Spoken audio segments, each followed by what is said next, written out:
Assalamualaikum warahmatullahi wabarakatuh. Hari ini kita berjumpa lagi di materi pertama pada hari ini, materi ilmu pengetahuan sosial, cinta tanah air. Masih di tema yang sama, di tema 6, menuju masyarakat sejahtera. Kali ini kita akan langsung bahas 2 subtema. Yang pertama adalah masyarakat peduli lingkungan. Kemudian yang materi subtema 3 yaitu masyarakat sejahtera negara kuat. Nah, ini adalah rangkuman dari subtema 1, subtema 2 dan subtema 3.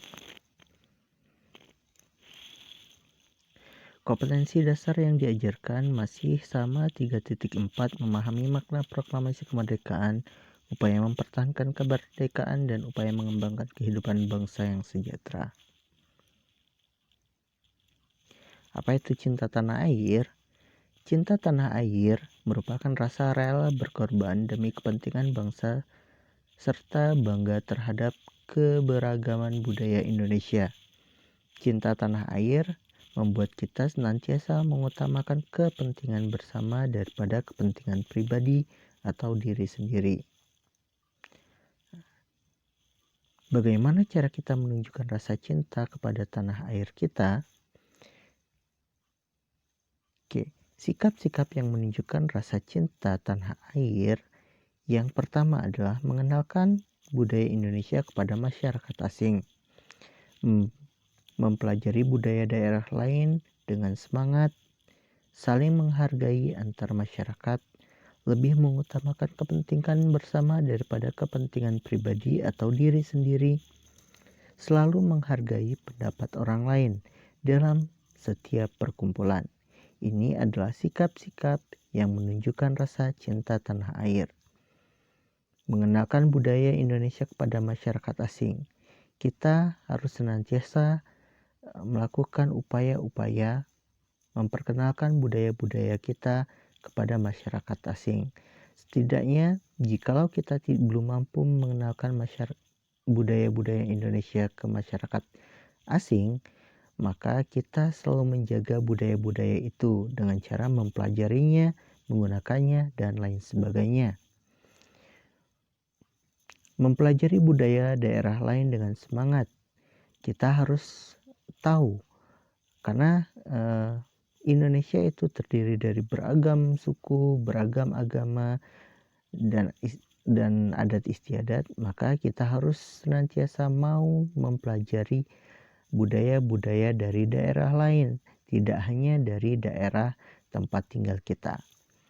Yang ketiga yaitu saling menghargai antar masyarakat agar terciptanya masyarakat yang sejahtera, yang damai dan tentram, lebih mengutamakan kepentingan bersama daripada kepentingan pribadi.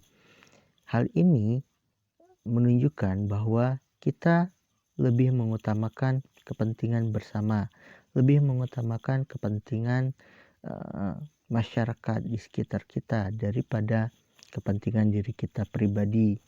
Tidak merasa diri paling penting, tapi mencoba menghargai orang lain. Kemudian selalu menghargai pendapat orang lain dalam setiap perkumpulan. Ini adalah sikap menunjukkan rasa cinta tanah air. Kenapa? Karena dengan kita menghargai pendapat orang lain, maka tidak akan terjadi perkelahian, tidak akan terjadi adu mulut dan lain sebagainya. Nah, berikut ini adalah perilaku yang mencerminkan sikap mempertahankan kemerdekaan sebagai wujud cinta tanah air. Yang pertama, sikap mempertahankan kemerdekaan NKRI atau Negara Republik Indonesia. Cinta tanah air, perilaku yang menunjukkan sikap mempertahankan kemerdekaan NKRI. Yang pertama, melestarikan budaya bangsa. Yang kedua, hidup rukun dan gotong royong. Yang ketiga, menciptakan kerukunan antar umat beragama. Yang kedua, membina persatuan dan kesatuan. Perilakunya berteman dengan siapapun, menolong siapapun tanpa membedakan suku dan agama, mau mempelajari kesenian daerah lain. Rela berkorban, membantu tetangga yang terkena musibah, mau mengalah saat bermain dengan orang yang usianya lebih muda, mau menyumbangkan harta untuk korban bencana. Ini adalah hal-hal atau perilaku atau sikap yang mencerminkan sikap mempertahankan kemerdekaan Negara Kesatuan Republik Indonesia. Nah, makna proklamasi. Makna proklamasi merupakan makna proklamasi secara umum ada 3. Yang pertama, proklamasi merupakan puncak perjuangan bangsa Indonesia untuk mencapai kemerdekaan. Yang kedua adalah dengan proklamasi berarti bangsa Indonesia mendapatkan kebebasan untuk menentukan nasibnya sendiri sebagai bangsa yang berdaulat. Dan yang ketiga adalah proklamasi merupakan titik awal untuk menuju masyarakat yang adil dan makmur. Nah, kemudian silahkan kalian cari tahu pendapat orang di sekitarmu tentang apa makna proklamasi bagi mereka. Caranya, lakukan wawancara dengan orang yang usianya lebih tua dari kamu. Bisa ayah, paman, kakek, atau ibu. Tidak dengan yang sebaya, tapi dengan orang yang lebih tua. Usahakan anggota keluarga karena kita tetap menjaga jarak, tidak melakukan aktivitas yang berlebih di luar rumah. Kalaupun harus menanyakan kepada orang yang lebih tua di luar anggota keluarga, tolong ingat 3M, memakai masker, kemudian setelah melakukan wawancara mencuci tangan, dan menjaga jarak ketika berwawancara. Kemudian tanyakan hal-hal yang berkaitan dengan memaknai kemerdekaan dalam upaya mewujudkan masyarakat sejahtera. Pertanyaannya bebas, silahkan kalian kembangkan dengan tema memaknai kemerdekaan dalam upaya mewujudkan masyarakat sejahtera. Jumlahnya bebas, jenis pertanyaannya bebas. Kemudian rekam wawancara tersebut dengan format video atau voice recording. Setelah itu, setelah kalian melakukan wawancara, simpulkan hasil wawancaramu dengan narasumber dengan kesimpulan dirimu sendiri.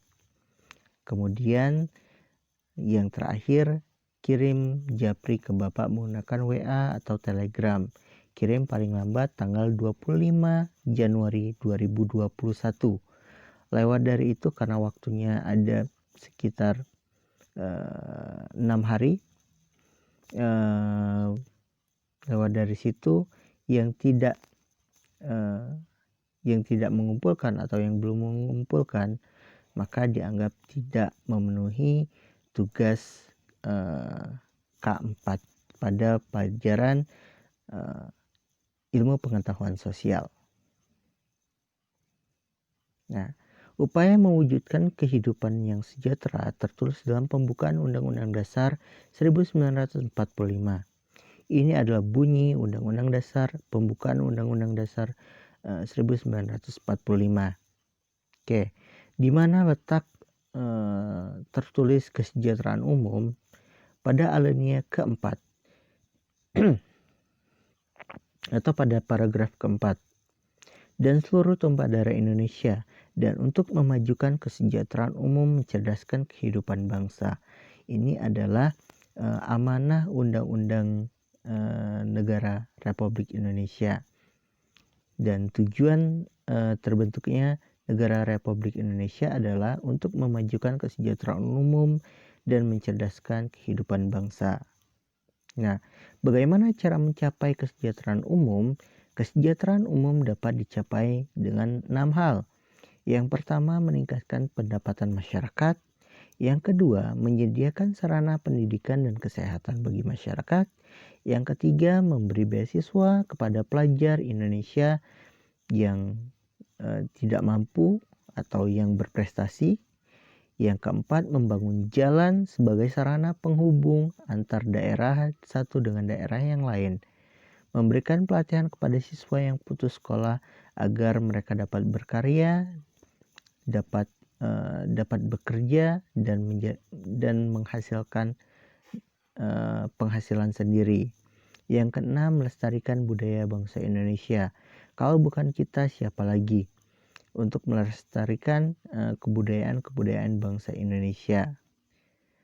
Oke, untuk tugas hari ini, silakan kalian tulis arti sejarah, berikan 2 contoh upaya pemerintah Indonesia mensejahterakan rakyatnya.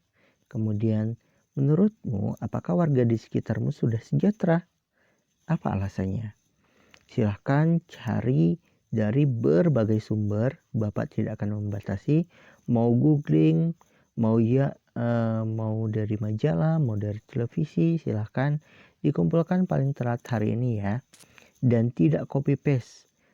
Silahkan kalian rangkum menggunakan bahasa kalian sendiri. Yang ketahuan copy paste ada punishment-nya. Oke, demikian pembelajaran kita hari ini. Semoga dapat bermanfaat. Hatur nuhun, billahi taufiq wal hidayah. Wassalamualaikum warahmatullahi wabarakatuh.